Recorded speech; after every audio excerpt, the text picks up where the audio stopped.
Hello everyone, this is Sonia Holtan. Today, I'm gonna make my prosperous bowl. Ito po siya is a transparent bowl. Kailangan transparent para nakikita o sabi nila parang makita kung ano ang nalalaman ng iyong prosperous, the lucky bowl. Guys, let's start. This year, I will make my prosperous, guys.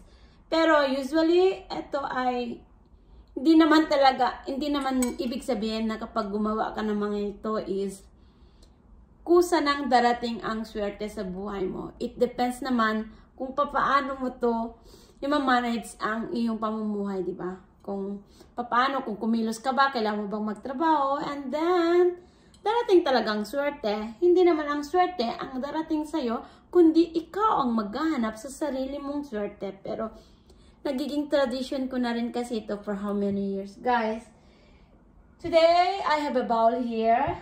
Tapos, bumili ako ng bagong kanin. Yan. And then, ilalagay ko siya sa bowl.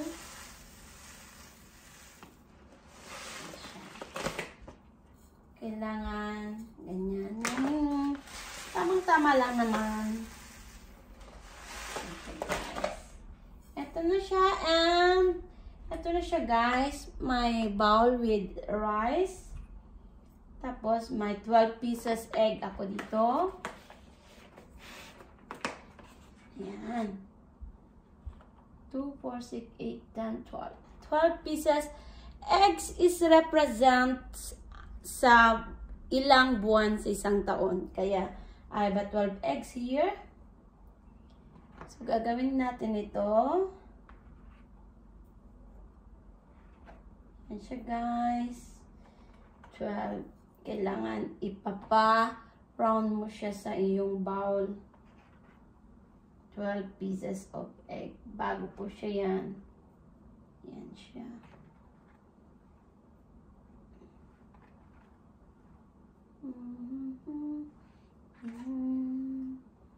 Siya dyan, guys.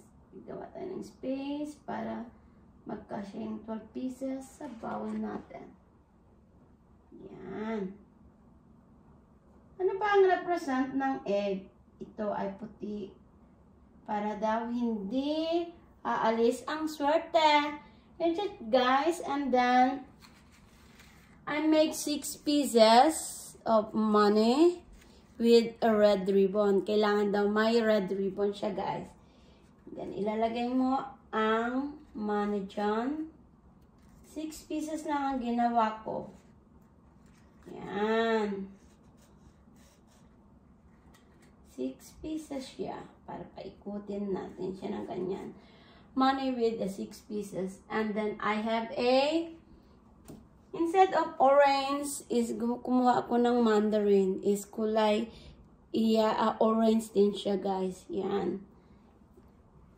Kailangan, lahat ng ilalagay mo dito, kailangan nahugasan mo siya, guys. Yan siya.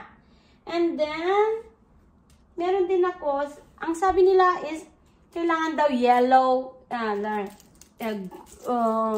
gold sweets. Pero, guys, bakit gold sweets?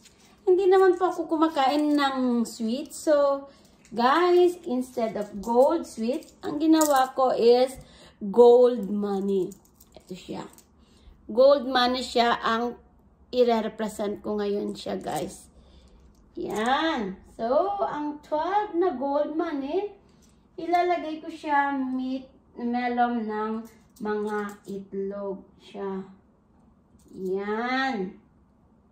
Lalagay ko siya dyan, guys. So, ito yung lucky bowl ko this year. So, it re-represent yan. Pero, gaya ng sabi ko, ang swerte ho ay hindi darating sa'yo ng kusa, kundi ikaw mismo ang maghanap sa swerte. Ito lang ay isang gabay ng mga Feng Shui. Gabay lang po yan siya, guys. Hindi ibig sabihin na kapag ginawa mo to, darating ng swerte sa iyo. Hindi ho. Ikaw mismo ang maghahanap ng swerte sa iyong buhay. So guys, eto na ang prosperous bowls ko this year. My rice, a transparent bowl, rice, money, and a gold coins, and a mandarin. Orange mandarin siya, guys. Pero kung meron kang orange, gagawin mo siyang orange. Yung orange ko kasi, binili ko kanina, inilagay ko na siya sa 5 elements ko. Eto na siya, guys. Thank you for watching and Happy New Year. I hope sa lahat ng mga subscriber ko, maraming salamat sa mga hindi pa nag-subscribe. Please subscribe sa our channel, Sonia Holtan. Ang channel na ito ay ginawa ko to help other people. Thank you guys for watching. Mabuhay po tayong lahat. Happy New Year from Sonia Holtan. Mabuhay!